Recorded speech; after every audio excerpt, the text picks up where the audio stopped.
அனைவருக்கும் வணக்கம். நல்லவனாக இருக்கிறதுன்றது ரொம்ப கடினமான செயல். இன்றைக்கி நிலைமையில் பெரும்பாலும் எல்லாருமே நம்ம நல்லவங்களாக இருக்கணும்னு தான் நினைக்கிறோம்.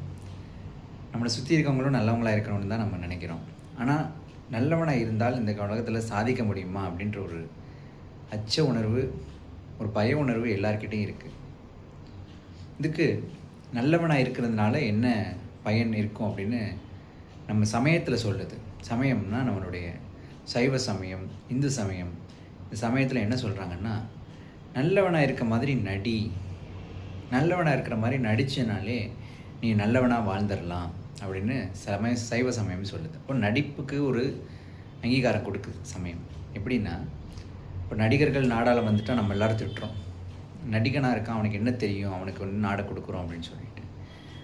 ஆனால் நடிப்புலையுமே நல்லவனாகவே நடித்தவன் இருக்கான் இல்லையா, அவன்கிட்ட ஒரு நல்ல உணர்வு, நல்ல மனசில் ஒரு நல்ல எண்ணம் இருக்கும். ஏன்னா அவன் நடித்ததே நல்லவனாக தான் நடித்து தான் அந்த புகழ் அடைஞ்சிருக்கான். இப்போது நம்மள நிறைய பேர் வந்து நல்லதுக்கு இந்த உலகத்தில் இந்த காலத்தில் இடமே இல்லை அப்படின்னு சொல்கிறோம். ஆனால் யாராவது தன்னை வந்து நல்லவன் இல்லை அப்படின்னு சொல்கிறோமா? யார்கிட்ட போய் நம்ம பேச ஆரம்பித்தாலும் நம்ம கருத்து சரி, நம்ம வந்து நல்ல விஷயத்துக்காக தான் சொல்கிறோம் அப்படின்னு அப்படின்ற மாதிரி தான் பேசுகிறோம் நம்ம. இதெல்லாம் இப்போது நானே வந்து நான் நல்லவன் நான் சொல்லிக்கலை. ஆனால் நான் நல்லவன் இல்லை அப்படின்னு சொன்னால் என் பேச்சை கேட்குறதுக்கு ஒரு 10 பேர் 20 பேர் இருப்பீங்கன்னு நினைக்கிறேன். அந்த 20 பேரும் இந்த பேச்சை கேட்பீங்களா? நான் கெட்டவன் தெரிஞ்சால் என் பேச்சை ட்ரோல் பண்ணிவிட்டு ஸ்க்ரோல் பண்ணிவிட்டு போயிட்டே இருப்பீங்க. அப்போ இந்த உலகத்தில் நல்லவன் அப்படின்றதுக்கு ஒரு மதிப்பு இருக்குது. அது இந்த காலத்தில் இல்லை, எந்த காலத்துலேயுமே இருக்குது. அப்போ நல்லவனாக வாழ்கிறதுக்கான வழியை சமயம் சொல்லுது. எப்படின்னா, நல்லவனாக நடிச்சிட்டாலே போதும், நீ நல்லவனாக மாறிடலாம்.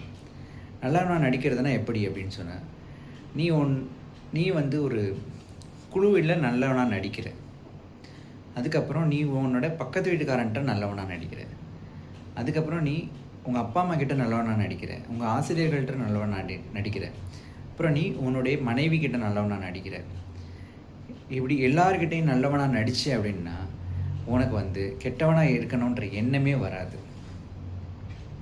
இது கடவுள் கும்பிட்றத வச்சு நம்ம சொல்லலாம். இப்போ கடவுளில் வந்து முதல்ல ஒரு சின்ன பையன் கடவுளை கும்பிட ஆரம்பிக்கிறான்னா, இப்படி போகும்போது ஒரு பிள்ளையார் கோயில் இருக்கும். பிள்ளையார் கோயில் இருக்கும்போது தேர்வுக்கு போகிறான் அப்படின்னு சொன்னால் உடனே போகிற வழியில் இப்படி பண்ணிட்டு போயிடுவான்.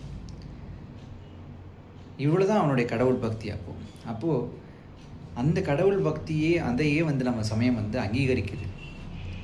இப்படி பண்ணுறதுனால என்ன, கடவுள் நம்பிக்கை இருக்குன்னு அர்த்தமா, கடவுள் இருக்காருன்னு அர்த்தமா, இல்லை இருந்தால் ஒரு வேளை காப்பாற்றுவாருன்னு அர்த்தமா? அப்படிலாம் எதுவுமே கிடையாது.